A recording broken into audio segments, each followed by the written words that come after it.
Hello guys, तो एक नए वीडियो में हम लोग फिर से आ गए हैं और हमारे चैनल पे आप लोगों का बहुत बहुत स्वागत है।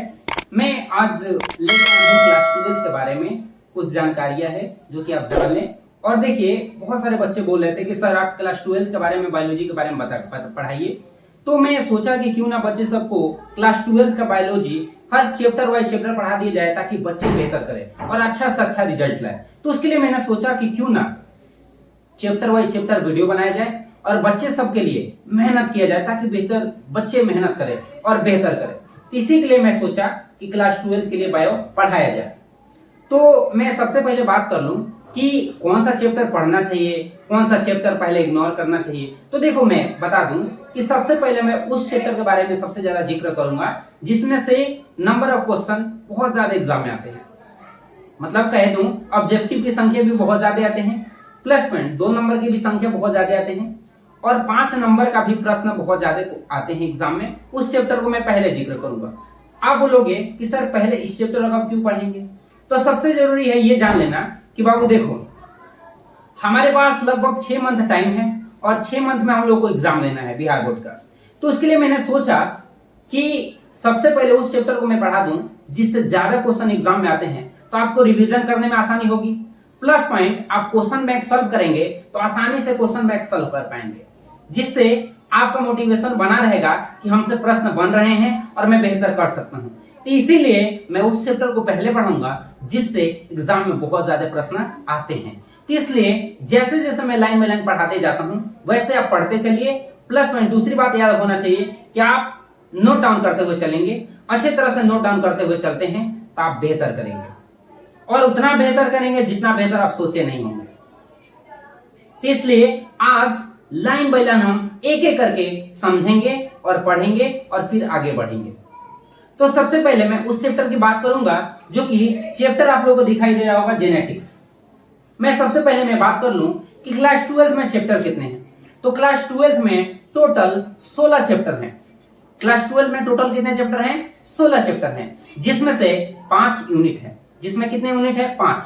जिसमें से पहले यूनिट में 4 चैप्टर हैं, जिसमें से पहला क्या है? जीवों में जनन है। दूसरा है पुष्पीय में पौधों में पुष्पीय पौधों में लैंगिक जनन है। तीसरा है मानव जनन और चौथा है जनन स्वास्थ्य। और उसके बाद से आता है दूसरा यूनिट है जेनेटिक्स, जिसमें 3 चैप्टर हैं। और उसके बाद से आता है तीसरा यूनिट, उसमें भी 3 चैप्टर है, 8, 9, 10। और एक है उसके बाद यूनिट है चौथा यूनिट है जिसमें 2 चैप्टर हैं जो कि बायोटेक्नोलॉजी वाला आता है। और उसके बाद इकोलॉजी आ जाता है जिसमें 4 चैप्टर है। मतलब टोटल चैप्टर ऑफ नंबर कितने हैं? 16 चैप्टर हैं। और 16 नंबर से एग्जाम में कितने आएंगे? तो 70 नंबर का पेपर होता है। अब हम लोग को जिसमें से ऑब्जेक्टिव की संख्या रहता है 35 बनाना रहता है और 35 थ्योरी का प्रश्न रहता है। तो मैं चाहता हूं कि 70 में 70 लाया जाए। तो उसके लिए बेहतर पढ़ना पड़ेगा, आपको बेहतर समझना होगा, बेहतर जानकारी आपके पास होना चाहिए, तो आप बेहतर कर सकते हैं। समझ रहे हैं ना? आप मेहनत करोगे तो बेहतर कर सकते हैं। तो आइए हम एक एक करके बारीकी से समझते हैं ताकि आपको कंसेप्ट क्लियर हो, ताकि आप एग्जाम में हर एक प्रश्न को अच्छे तरह से बना पाए। तो सबसे पहले मैं बता दूं, आज हम लोग जो यूनिट पढ़ने जा रहे हैं बाबू, तो ये यूनिट 2 है। आज जो यूनिट की मैं बात करूंगा ये यूनिट दूसरा है जिसका नाम है आनुवंशिकी, जेनेटिक्स। इसमें 3 चैप्टर हैं, तीनों चैप्टर को मैं पहले पढ़ाऊंगा। अब बोलोगे क्यों पढ़ाऊंगा पहले? तो इससे नंबर ऑफ क्वेश्चन बहुत ज्यादा एग्जाम में आते हैं। इससे मैं केवल 5 लेसन की मैं बात कर लूं, लेसन 5 की मैं बात कर लूं, तो इस लेसन से 2 नंबर वाला प्रश्न हर साल 3 से 4 प्रश्न आते ही आते हैं। आप देख लो, तो ये कितने हो गए? लगभग 6 से 8 नंबर का हो गया। ऑब्जेक्टिव की मैं बात कर लूं तो ये 4 से 5 आते ही हैं, 5 नंबर की ये बात कर लूं। और 5 नंबर वाला प्रश्न जो है, एक प्रश्न आता ही है, कितने नंबर के? 5। लगभग मैं बात कर लूं तो इस चैप्टर से, अकेले चैप्टर से 12 या 13 नंबर के हर साल प्रश्न पूछे जाते हैं। तो मैं सोचा कि पहले जेनेटिक्स आपको पढ़ा दिया जाए। तो फिर आता है कि ये जेनेटिक्स आखिर है क्या? जेनेटिक्स है क्या? तो देखो बाबू, जेनेटिक्स क्या है इसके बारे में थोड़ा चर्चा करते हैं। तो देखो, जेनेटिक्स है क्या? जेनेटिक्स क्या है? देखो, वंशागति विविधता। समझिए जेनेटिक्स है क्या। जेनेटिक्स क्या है, जिसमें विज्ञान को वह शाखा जिसमें वंशागति एवं विविधता का अध्ययन किया जाता है उसको जेनेटिक्स बोलते हैं।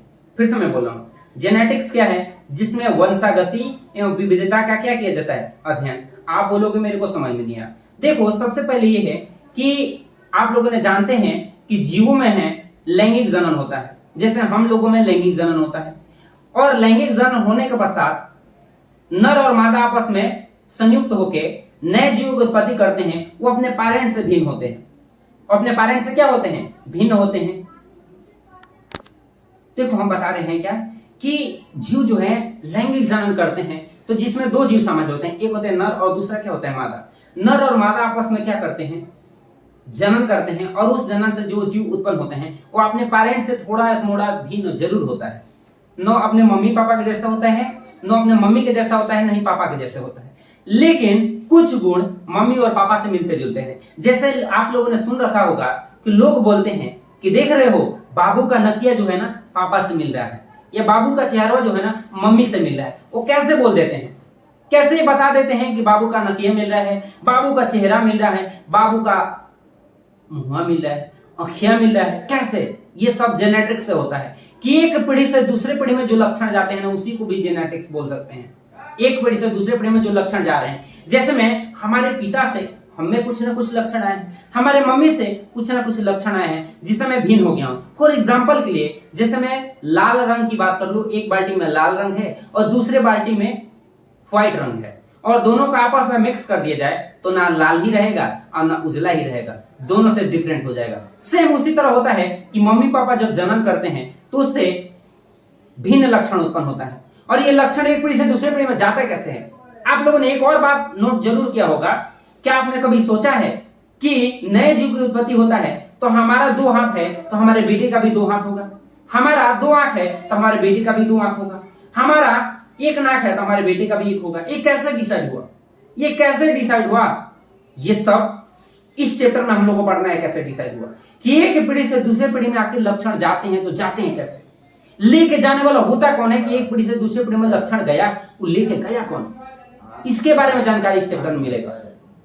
नए नए लक्षण जो उत्पन्न हो रहे हैं, नए नए लक्षण आ रहे हैं, जैसे मैं बोल दिया कोई कि अपने पापा से भिन्न हो, अपने मम्मी से मिलते जुलते हो, या अपने पापा से ये मिल रहा है, आपके मम्मी से ये मिल रहा है, इन सभी की चर्चा इस चैप्टर में क्या किया गया है, बताया गया है।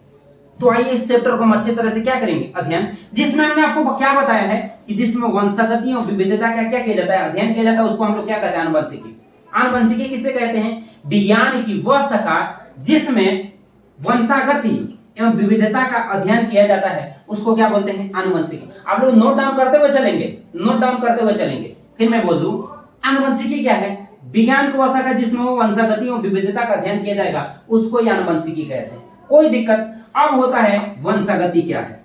तो देखो बाबू वंशागति क्या है, एक पीढ़ी से दूसरे पीढ़ी में लक्षण जाना।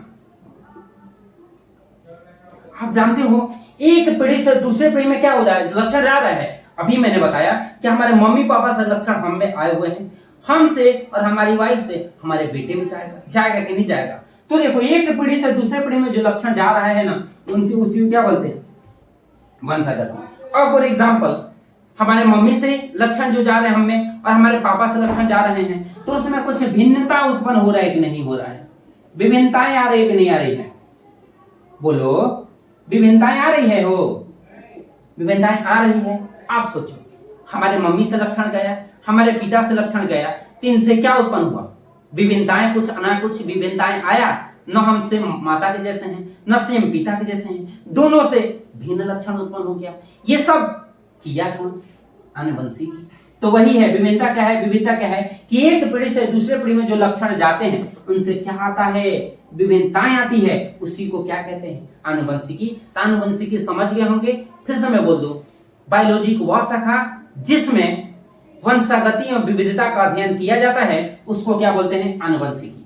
जिसमें वंशागति क्या है, एक पीढ़ी से दूसरे पीढ़ी में लक्षण का जाना, और विविधता क्या है, एक पीढ़ी से दूसरे पीढ़ी में जो लक्षण जाते हैं इनसे कुछ ना कुछ विभिन्नताएं उत्पन्न होती है उसी को क्या कहते हैं, विविधता कहते हैं। कोई दिक्कत यहां तक बाबू आप लोग समझ गए हैं? वो आनुवंशिकी की परिभाषा। दूसरा परिभाषा अगर लिखना चाहें तो ध्यान से सुनिए। आप अभी जीन के बारे में कुछ नहीं जानते हैं तो बाबू आप जीन के बारे में जानोगे। अभी सुन, जीन की प्रकृति कम संरचना,